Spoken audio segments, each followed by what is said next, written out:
Creo que estamos en contacto con Alberto Sosa.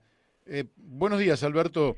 Buenos días, Mario, ¿qué tal? ¿Cómo le va? Bueno, para nosotros un gusto poder charlar con usted en un momento donde estamos casi conmovidos y monotemáticos con el tema del coronavirus. Eh, ¿Algo en particular para comentarnos al respecto, Alberto?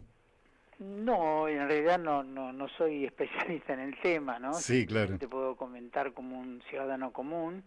Eh, He visto, digamos, he leído hoy cómo se está tratando el tema en otros países, ¿no? En Chile, en Perú, bueno, en Brasil parece que no, que no se han tomado las mismas medidas que en la mayoría de los países, digamos, de América Latina, ¿no?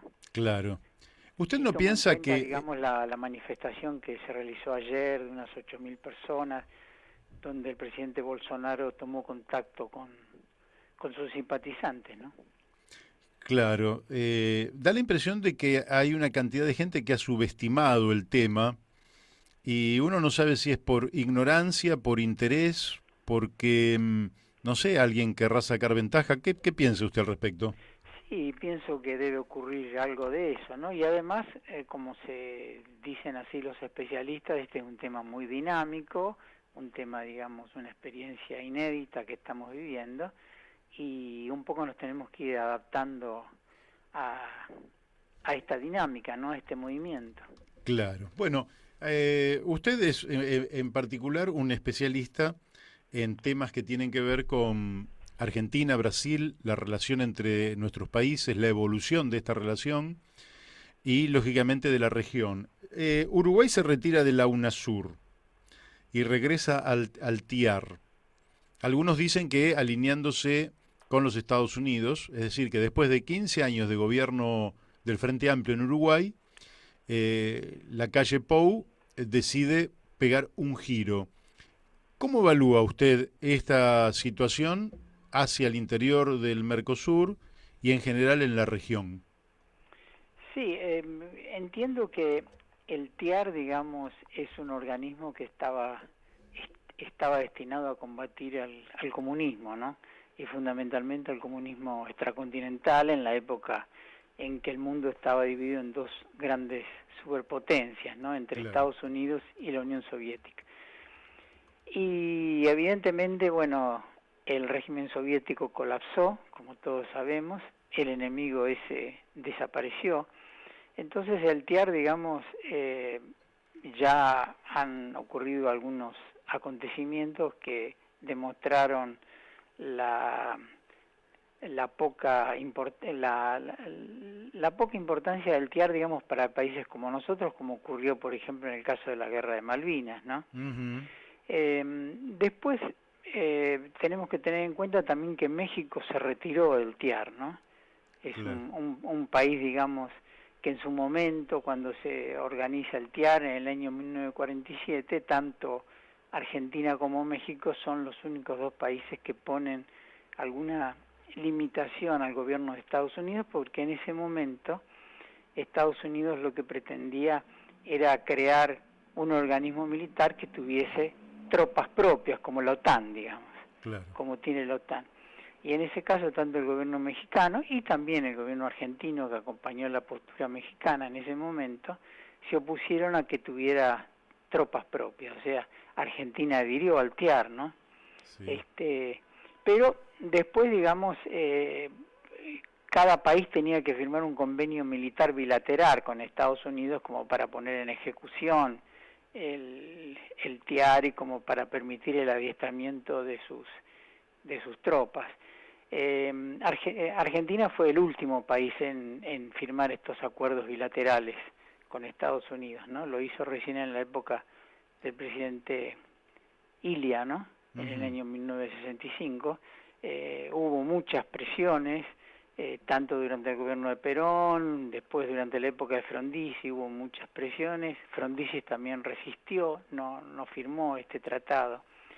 Este, bueno, Brasil en cambio no, fue uno de los primeros en apoyar el TIAR, en adherir al mismo, en firmar un convenio bilateral, ¿no?, con Estados Unidos. Pero el TIAR me parece en este momento como algo irrelevante, ¿no?, porque evidentemente al desaparecer el enemigo no tiene razón de ser. Me parece más una cosa ideológica, a pesar de que el presidente Lacalle Pou dijo que se estaban abandonando los alineamientos ideológicos. Me parece que esto es un alineamiento ideológico porque es un prejuicio, digamos, ¿no? Claro, claro. Usted que ha estudiado tanto, y aparte que tiene libros escritos y material abundante sobre la materia, ¿no siente que América Latina, nuestros países, es como que se debaten entre la autonomía, la unidad regional, por ejemplo Mercosur, UNASUR, CELAC, etcétera, o el alineamiento con los Estados Unidos, como que ahí hubiera una disyuntiva que viene prácticamente desde hace 200 años, ¿no? Sí, es así, ¿no? Es una disyuntiva que viene de hace 200 años y en realidad hubo algunos avances en un momento, digamos, en el cual Estados Unidos, como dijeron algunos analistas, por su interés prioritario en Afganistán y en Irak, hubo como una suerte de descuido de su patio trasero, digamos, de América Latina, y ahí América Latina aprovechó, digamos, como para conformar la UNASUR y la CELAC, la UNASUR con los países de América del Sur y la CELAC con los países de toda América Latina y también del Caribe, ¿no? Dos organismos que tuvieron algún tipo de relieve y que incluso se habló de del debilitamiento de la OEA, ¿no? Que la OEA ha resurgido últimamente, obviamente. Sí, sí. Y siguiendo en esta línea, ¿usted cómo evaluaría lógicamente que nosotros en general respondemos también primariamente desde lo emocional, y desde lo emocional, en principio, a ningún latinoamericano y a ningún argentino nos gusta una relación neocolonial con los Estados Unidos. Pero usted, ¿cómo diría cuáles son las luces que pueden mostrar los que tienen un pensamiento neocolonial y las luces de una unidad regional, que naturalmente este programa es la línea en la cual está involucrado, ¿no? Porque nosotros seguimos la línea de San Martín, de Bolívar, en fin, de la Unión Latinoamericana, como una posibilidad de una nueva comunidad. Pero ¿cómo usted observa, digamos, luces y sombras en ambos lados? Y en este momento, digamos, ha habido, por lo menos hasta hace poco, una ofensiva muy importante por parte del sector, digamos, neocolonial, para llamarlo de alguna manera, ¿no? Porque todos los avances, o los pequeños avances que se habían logrado, porque evidentemente estas dos visiones que usted dice han como atravesado la historia argentina, ¿no? Claro. Porque incluso lo que se denomina la oligarquía argentina en su momento propulsó lo que se denominó la alianza entre Argentina, Brasil y Chile, el ABC.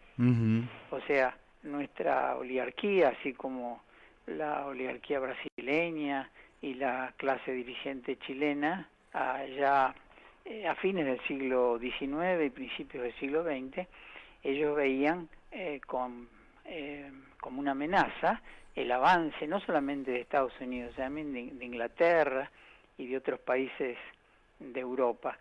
Y digamos como que la situación límite fue cuando se intentó en el año 1902 el cobro compulsivo de la deuda pública de Venezuela, ¿no? Claro. Por parte de la flota inglesa y de otras flotas de guerra europea. Y en ese momento la Cancillería argentina emitió la célebre doctrina Drago, ¿no? Donde dijo que un país que estaba en moratoria, que estaba en cesación de pagos, eso no le daba derecho al acreedor a bloquear los puertos del país deudor y a bombardear a su población civil, ¿no? Claro.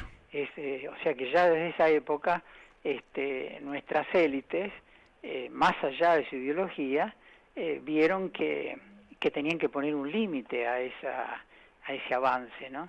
Y entonces ahí apareció el ABC, que después resucitó en el año 1914 con Roque Sáenz Peña, cuando se firmó el tratado del ABC. Y bueno, y ese tratado después no tuvo andamiento porque fue abandonado, ¿no? O sea, no se le dio importancia. Después resucitó en la época de Perón, en la primera y segunda presidencia, pero tampoco se puso en marcha porque digamos el gobierno brasileño en ese momento priorizó al gobierno de Getúlio Vargas la alianza con los Estados Unidos, ¿no? Claro. Y en realidad, en esos avances y retrocesos, recién esa alianza se va a consumar con el presidente Alfonsín, ¿no? El presidente Alfonsín es el que va a firmar el tratado con Brasil, el acuerdo Alfonsín-Sarney, cuando se restablece la democracia en la Argentina, cuando ambos gobiernos democráticos, tanto el argentino como el brasileño, deciden formar una dupla, un núcleo de poder democrático, acá en el cono sur de las Américas, y bueno, y ahí está el germen de lo que después fue el Mercosur, de lo que después fue la UNASUR y de lo que fue la CELAC, ¿no? Claro. Porque justamente el planteo de esos gobiernos, tanto del argentino de Alfonsín como el de Sarney, el brasileño, era la Alianza Argentina-Brasil sirve de base para el Mercosur sirve de base para avanzar hacia la UNASUR, y la UNASUR después nos sirve de base para subir otros escalones más e ir hasta la CELAC, ¿no? Claro. Eso es un proyecto. Ahora, remitiendo, por un minuto nos remitimos a la Argentina y le quiero hacer esta consulta. El gobierno peronista del 45, 46 al 55, bueno, se planteó sus tres famosas banderas, y no me interesa analizar eso en particular. Lo cierto es que da la impresión que a partir del golpe del 55, lo primero que se hace es que Argentina abandone la planificación, bueno o malo, los planes quinquenales, pero que abandone la planificación. Luego, y nos incorporamos al Fondo Monetario Internacional, que sería el planificador de última instancia, por decirlo así. Antes que prestamista de última instancia, el planificador de última instancia. Más adelante va a correr el tiempo, se va a dar una lucha en pos del papel del Estado hasta la década del 90. En la década del 90 se dice que todos los problemas de la Argentina son las empresas públicas y que desmantelando el Estado empresario, la Argentina va a retomar la senda del crecimiento, el desarrollo, etcétera. Primero dejamos los planes, ahora dejamos las empresas. Hoy se ve en economistas como Javier Milei que están diciendo que no haya ni siquiera ya Estado y que se cierre el Banco Central adoptando como moneda propia el dólar estadounidense, o un economista como Martín Tetaz que dice que tomemos como moneda propia el real. ¿Usted no ve que en la Argentina hay un retroceso significativo del Estado-Nación frente a una avanzada de desmantelamiento? Sí, es obvio eso, que hay un retroceso, ¿no? Es un retroceso que en realidad también uno, quizá acá se ve con más intensidad, ¿no? Pero esto se ve también en Brasil, se ve también en Chile, se ve en Perú, ¿no? Se ven en muchos estados latinoamericanos, ¿no? Esto es producto, me parece, de esta ofensiva neoliberal que no sabemos hasta cuándo se va a sostener, ¿no? Coincido con usted, ¿no? Ha habido, aunque debemos decir que tanto la Libertadora y las dictaduras militares que sucedieron al gobierno peronista todavía tenían una presencia del Estado, ¿no? Todavía defendían al Estado más allá de sus proscripciones, Claro. de su carácter antidemocrático, pero no se llegó, digamos, a las características de lo que aconteció en el 90, cuando subastamos, digamos, nuestras empresas públicas, nuestro patrimonio, ¿no? El patrimonio que nos había costado tanto como sociedad construir, ¿no? Claro.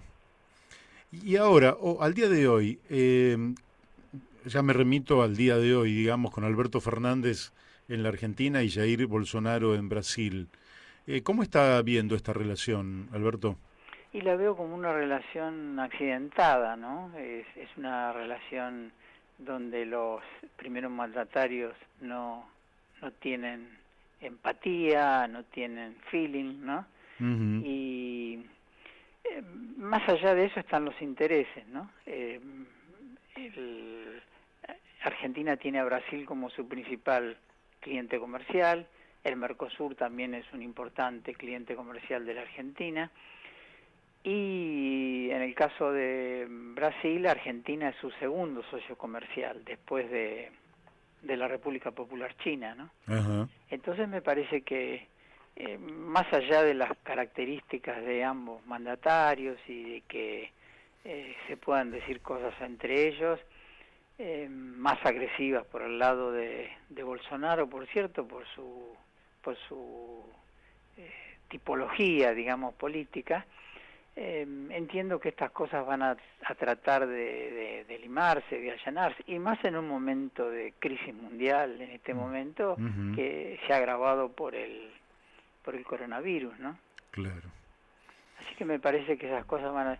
Lo que no sé, no espero grandes avances por el momento, salvo que se produzca algún acontecimiento, ¿no?, inesperado, ¿no? Pero por ahora no espero nada importante en el tema de esta relación bilateral entre Argentina y Brasil, ¿no? Claro. ¿Cómo ve los procesos de industrialización de Argentina y de Brasil?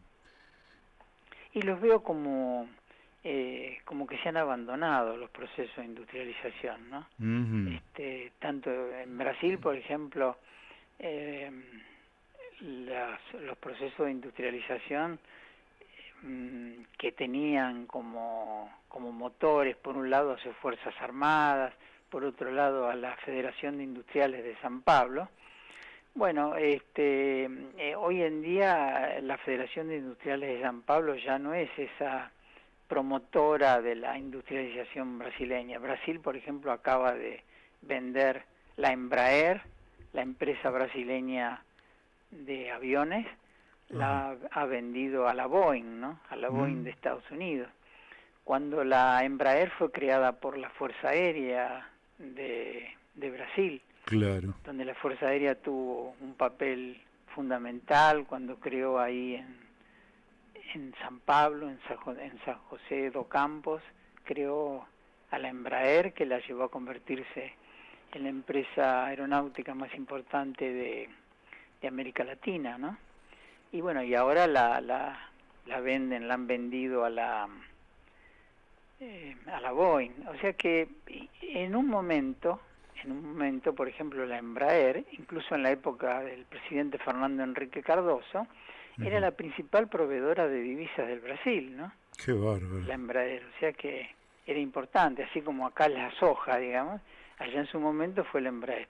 Y hoy en día no pasa eso, hoy ese rol en Brasil, como principal proveedora de divisas, lo tiene, por un lado, el complejo soja, como acá en la Argentina, y después el mineral de hierro, o la carne vacuna, por ejemplo, ¿no? O la carne aviar. Esos son, o sea, Brasil se ha tornado también un país exportador de commodities como nosotros, de alimentos, Claro. también una potencia alimentaria. Una suerte de reprimarización. Sí, una ¿Y reprimarización. cómo Sí. ve el proceso de Petrobras, que dio la impresión, dos? Por un lado, la impresión de que tomaba un gran impulso, ¿no? Que hacía perforaciones offshore que le daban reservas cuantiosas, pero que al mismo tiempo habría sido atacada por la corrupción. Corrupción cuya difusión uno no sabe hasta dónde se corresponde con una realidad o también con una política de destruir una empresa de la magnitud de Petrobras, como en su momento aquí se destruyó la reputación de YPF diciendo que era la única petrolera del mundo que perdía plata, ¿no? Así es, sí. ¿Cómo ve ese proceso? Y también veo que hay una tarea de desgaste, de desacreditación de la Petrobras. Como dice usted, la Petrobras llegó a tener tecnología de punta en materia de exploración offshore, ¿no? Uh-huh. Y más con el hallazgo, el descubrimiento de estos yacimientos ahí en la Presal, ¿no? Que son Claro. muy importantes. Y se dio un paso importante, o sea, la evolución de la Petrobras es así, se crea como una empresa estatal Uh-huh. en la segunda presidencia del presidente Vargas, en 1951-1954, en ese lapso se crea. Ellos la crean tomando como ejemplo, esto me lo contó el profesor brasileño Moniz Bandeira, Uh-huh. los militares brasileños dicen que siempre admiraron a la YPF, porque la YPF fue la primera estatal petrolera latinoamericana. Claro. Entonces, antes que Pemex, por ejemplo, cuando fue creada en la época de Lázaro Cárdenas, ¿no? En el año 1938. Esto fue creado en el año 1921, ya como una dirección nacional, ¿no? Claro. La Dirección Nacional de Yacimientos Petrolíferos Fiscales. Entonces, ellos veían, bueno, que había sido creado por un militar, el general Mosconi. Los militares brasileños admiraban eso, también sentían una sana envidia por esa petrolera, por esa empresa que era la más importante de la República Argentina. Entonces crean la Petrobras. Primero iban a crear como una empresa mixta, después decidieron crearla como una empresa estatal, enteramente estatal. Ahora, por supuesto, cuando llegan algunos gobiernos, lo que hacen es nombrar a sus propios partidarios, algunos gobiernos, en la Petrobras. Entonces la Petrobras se iba a veces partidizando según el color del partido que ganaba la elección o que Claro. accedía al gobierno. Entonces ahí el presidente Cardoso, en la década del 90, decidió privatizar parte de su paquete accionario, o sea, convertirla en una empresa mixta pero bajo control estatal, Uh-huh. y que cotizase también en la bolsa de Nueva York. Esto era una manera también, al tener un carácter mixto, el presidente Fernando Henrique Cardoso lo que creyó es que iba a eliminar, digamos,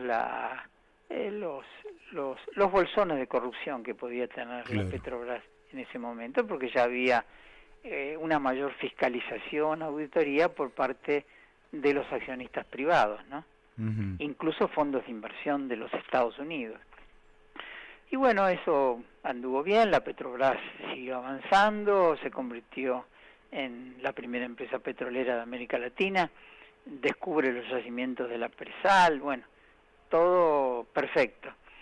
Y bueno, después viene toda esta campaña a través de cuando se pinchan los teléfonos de la presidenta de la Petrobras, no solamente Uh-huh. Dilma Rousseff, y del el ministro de Hacienda, Guido Mantega, de Dilma Rousseff, sino de la presidenta de la Petrobras, y de otros funcionarios.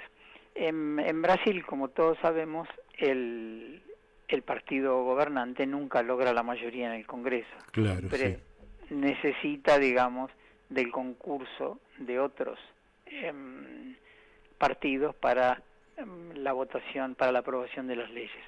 Este era el caso del PT. El PT tenía que comprar las leyes, como había pasado también con Fernando Henrique Cardoso, como había pasado antes con el presidente Sarney, y los los partidos, que allá muchas veces son partidos de intereses, no partidos ideológicos, digamos, como que vendían su voto por un precio, o a veces, digamos, por una obra en su lugar de origen, ¿no? Claro. En la localidad donde habían sido elegidos, por la construcción de una escuela o de un hospital o de alguna otra mejora. No solamente era a veces, digamos, en provecho propio, ¿no? Para que vaya a su bolsillo. Bueno, esta era la situación. Entonces, ¿qué pasó? Esta situación fue conocida, esta situación de compra de leyes, y ahí se desató el tema del lavallato, donde se involucró también a la primera empresa privada de América Latina, ¿no? Claro, Odebrecht. Odebrecht, sí. Ahora, esta es una situación, es un fenómeno que acontece no solo en América Latina, acontece en muchos países. Hay que recordar que en los Estados Unidos existe la famosa ley del lobby. Uh-huh. Los lobistas son representantes de empresas que están en el Congreso, que durante varias veces a la semana, 2 o 3 veces van al Congreso y compran las leyes, o sea, hacen ofertas a los legisladores. Un grupo económico allá, por ejemplo, una corporación económica que se dedica a una actividad determinada, está interesada en promover la aprobación de una ley, va al Congreso, habla con los legisladores de la Cámara Baja, habla con los senadores y da dinero para que se aprueben estas leyes. Por eso hay escritores, por ejemplo, como Fukuyama, el famoso autor de esa... El fin de la historia. Del fin de la historia, o sea, democracia y capitalismo. Bueno, Fukuyama tiene un nuevo libro donde habla de este tema, ¿no? Este tema de cómo se compran y venden las leyes en Estados Unidos, y él dice que los únicos que pueden comprar las leyes son los ricos. Claro. Entonces él dice, Estados Unidos se ha convertido en una plutocracia, dice Fukuyama. Ya no es más una democracia, es una plutocracia, porque los que compran leyes son los que tienen dinero. Y esto lo permite la ley del lobby de los Estados Unidos. Tremendo. Que es una ley, digamos, que legitima lo que nosotros denominamos corrupción, ¿no? Uh-huh. Así es. Acá sería visto a todas luces como un acto de corrupción. Así es. Sí. Es tremendo lo que nos dice. Alberto, cuando pase todo este tema, vamos a ver si un día nos acompaña aquí en el piso de la radio, pero hoy me parece que hicimos bien en mantener esta conversación telefónica, pero no quiero dejar de hacerle un par de preguntas más. Una ya que fuimos hasta el norte, el país que está al sur del Río Bravo, México, hoy tiene un presidente con empatía con Alberto Fernández. ¿Se le puede sacar provecho a esta situación en este momento? Yo creo que en el tema político pueden respaldarse, sí. En el tema económico-comercial lo veo más complicado, si bien México es un país que importa alimentos que vende la República Argentina. Por el tratado de libre comercio que tiene México con los Estados Unidos, le resulta complicado, le resulta difícil, digamos, abandonar la relación con el gigante del norte para comprar, digamos, a la República Argentina. O sea que por ahora veo una relación en lo político, y en la relación económico-comercial, bueno, hay que explorar nuevos negocios, ¿no? Claro. Sí, evidentemente debe haberlos. Y la otra tiene que ver con Chile, que lógicamente está viviendo un proceso que en este programa lo vamos siguiendo paso a paso. Todas las semanas tenemos un informe que se encamina a una reforma constitucional. Pero dejando eso de lado, desde el punto de vista de la integración, tenemos una de las fronteras más extensas del mundo, y si la proyectáramos hasta el Polo Sur, no sé si no sería una de las dos más grandes del mundo. 7.500 kilómetros hasta el Polo Sur. Ah, mirá. bueno, con una enorme presencia sobre el Atlántico y sobre el Pacífico, nosotros sobre el Atlántico. ¿Cómo está viendo este proceso también de complementariedad que deberíamos tener con el país hermano? Sí, yo entiendo que es un proceso que debe continuar, ¿no? Tiene, digamos, también otros aspectos, tiene el aspecto de tipo productivo, minero, ¿no? Uh-huh. Donde ambos países ahí tienen que, hablando de industrialización, tendrían que ocuparse de agregar valor a estos minerales que se extraen, digamos, tanto del territorio argentino como del territorio brasileño. Hay un acuerdo binacional para explotar una zona conjunta también que se firmó en la época de la presidenta Bachelet con la presidenta Cristina Fernández de Kirchner. Y después está el tema militar, ¿no? Nuestras tropas, las Fuerzas Armadas de Argentina y las de Chile, hacen operativos conjuntos, hacen operaciones conjuntas. En este sentido, Argentina y con Chile ha logrado un nivel de integración de las Fuerzas Armadas a nivel militar mayor que el que tiene con la República Federativa del Brasil, ¿no? Ajá. Sí, hay que ver, Muy buen digamos, dato. cómo se da cómo evoluciona, digamos, cuál es la dinámica del proceso chileno, y evidentemente es muy importante, ¿no?, la relación con Chile, por justamente, como señala usted, la extensión de la frontera, y después la posibilidad también de la salida al Pacífico, ¿no?, que tienen las provincias andinas, las provincias argentinas, que muchas de ellas tienen una relación y tienen una simpatía y amistad hacia el pueblo chileno, ¿no? Claro. Bueno, de la integración latinoamericana se trata. Alberto, por hoy el tiempo se nos fue. Bueno, muy agradecido por su llamado, por esta conversación que hemos tenido. No, para nosotros los agradecidos somos nosotros, le hemos restado un poquito de su tiempo. Seguramente más adelante vamos a tratar de tenerlo aquí en el piso y profundizar sobre cada uno de estos temas, porque efectivamente desde nuestra mirada la unidad latinoamericana o sudamericana o del Mercosur o hasta donde se pueda, siempre es un dato de alegría y prosperidad para nuestros pueblos y nosotros bregamos por esa unidad y usted es un experto en la materia, así que lo vamos a volver a consultar. Bueno, buenos días, ¿eh? Buenos días, Hasta luego. Alberto. Un fuerte abrazo. Igualmente para usted. Muchas gracias. Hemos hablado con Alberto Sosa, un hombre que merecería que estuviéramos hablando muchas más horas, porque si vos leyeras el material escrito, la investigación profunda y minuciosa de Alberto Sosa, estarías tomando dimensión de la personalidad con la cual hemos estado hablando ahora, ¿verdad? Que a veces el fenómeno radial tiene que nosotros tratamos de darle extensión, tiene sus propias limitaciones, pero tiene algunos libros extraordinarios y que son de una profundidad que yo calculo que para nuestras cancillerías serían un aporte sustancial, y supongo yo que todas las cancillerías de América del Sur deben tener los libros de Alberto Sosa. Bueno, que